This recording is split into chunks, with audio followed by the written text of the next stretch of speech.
Cancer is a very big problem, as you all know. I want to tell you about one field of research that is contributing to the treatment of cancer patients: nuclear physics. Before we get on to that though, let me take you through the world of high energy collisions.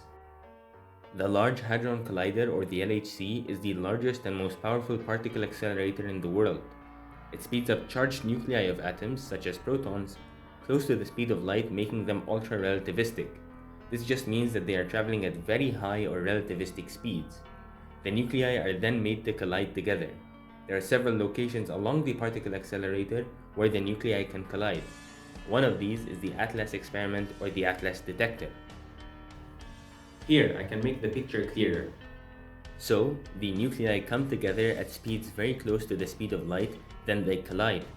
When they do, in the first 10 to the minus 23 seconds, a state of matter called Quark-Gluon plasma, or QGP, is formed. After that, the quarks begin to confine to each other and form particles. Quarks are subatomic particles that make up, for example, protons and neutrons. And confinement just means that the gluons in Quark-Gluon plasma essentially start gluing the quarks together and forming hadrons, like protons and neutrons.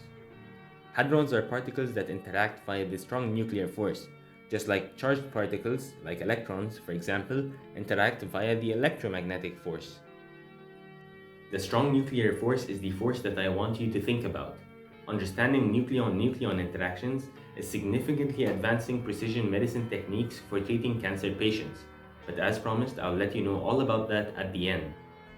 As a side note, the green and yellow squares that you saw are just the detections that the ATLAS detector is making as new particles are formed as a result of the high energy collision.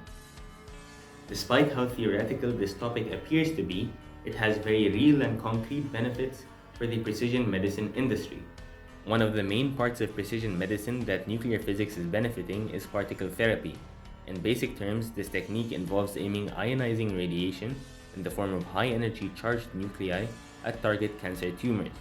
The ionization damages the DNA, and the cancer cells die because they have a reduced ability to repair the DNA.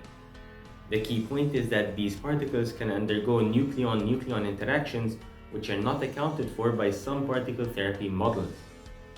For example, instead of the particles traveling undisturbed in a vacuum as is suggested by some models, the particles can undergo scattering in the air molecules in the irradiation room.